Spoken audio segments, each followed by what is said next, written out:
Ever wonder what a multi-million-dollar watch collection really looks like? Well, today we're getting a peek inside one, and it's packed with some of the most insane watches you can imagine. All right, let's get into it. Okay, but before we even get to the watches, you gotta hear this guy's philosophy, because it's kinda wild. He thinks these things are meant to be worn. No safe queens here. We're talking watches worth hundreds of thousands of dollars that get scratched, get worn daily. He even lends them out to friends. It's a totally different mindset, and it really sets the tone for this whole collection. So that really makes you wonder, right? What kind of watches actually make it into a collection like this? We're going to break it all down, from the iconic must-haves to the deep-cut connoisseur picks, and then the absolute heavy hitters. All right, first up, the icons. You know, every super collection needs a solid foundation, and that usually means two brands, Rolex and AP. So let's see how he does it. And we start with a legend, the Rolex Daytona. Of course, it's a staple for any big collector, and yeah, he has a few. But what's cool here is how picky he is. It's not just about having a Daytona, you know? It's about having the right one for him. And this is a perfect example of what I'm talking about. You've got two rose gold Daytonas here. One's on the rubber Oyster Flex strap, the other is full rose gold. For him, it's no contest. He goes for the Oyster Flex, and it's all because of that black ceramic bezel. He says it gives it that pop of color, that contrast, something the solid gold one just misses. Okay, those are nice, but now we're getting into the really heavy-duty Daytonas. First, you've got the Platinum Daytona. He calls it a watch that makes a statement but doesn't need to scream too loud. Super classy.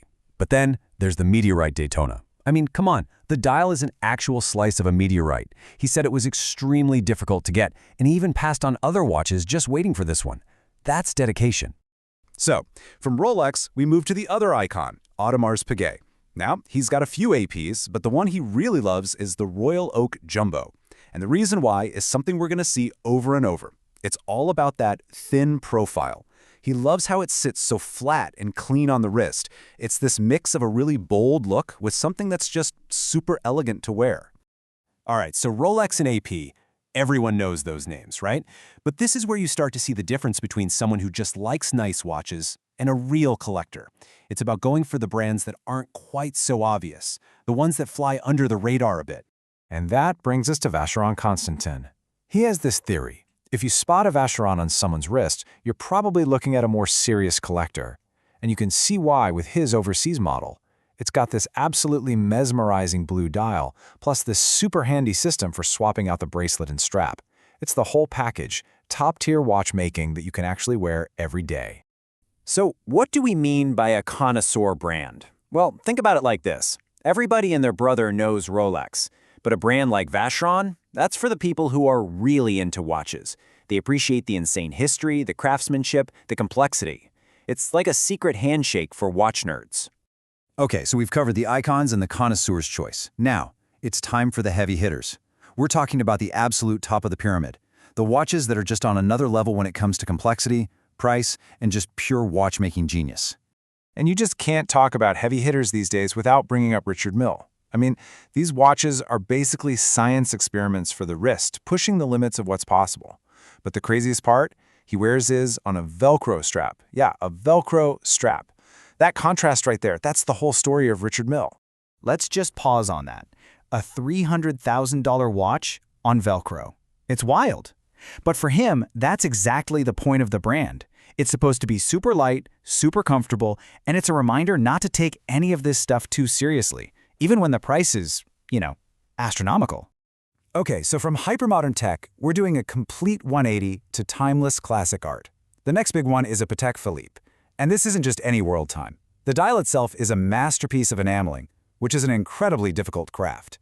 It's basically a painting on your wrist. And he's got a really cool personal story with this one. He actually went to the Patek factory and watched the artists who do this enameling. He said seeing them work just gave him a totally new appreciation for the skill it takes. It's a good reminder that these aren't just machines, there are real artists pouring hours into them.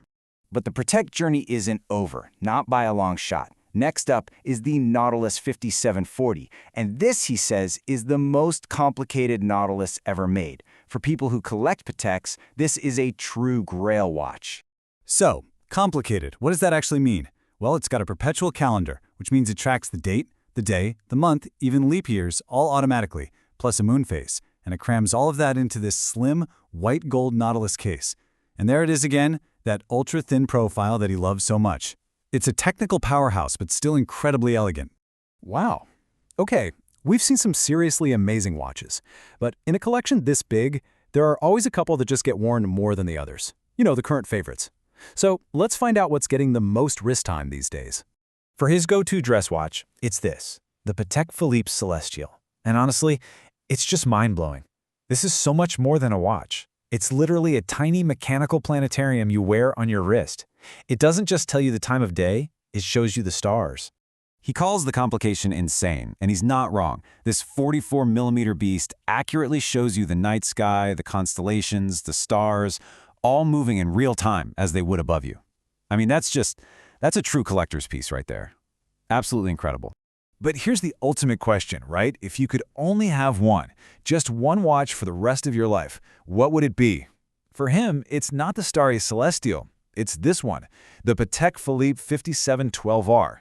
He says it's like they took a classic Nautilus, which was already perfect, and somehow made it even better. And a big reason why he loves it comes down to this really clever, practical feature. Check this out. See the clasp? There are these hidden buttons, and when you press them, the bracelet extends just a tiny bit on each side. It's a genius little trick for when it's hot out and your wrist swells up a bit. It just proves that high-end luxury can also be super smart about comfort. But at the end of the day, it's all about how the watch feels to him. You know, rose gold can be a bit loud sometimes, a bit flashy, but this one, he just feels it's so elegant. It really is the perfect mix of everything. Amazing mechanics, beautiful design, and it's just a dream to wear. And all of this kind of leaves you with a big question. We've seen these incredible, expensive, complicated watches, but the owner just wears them. He enjoys them. So it really makes you think, what makes a watch valuable? Is it the crazy price tag? The number of gears inside? Or maybe, just maybe, is it the story it tells when it's actually on your wrist?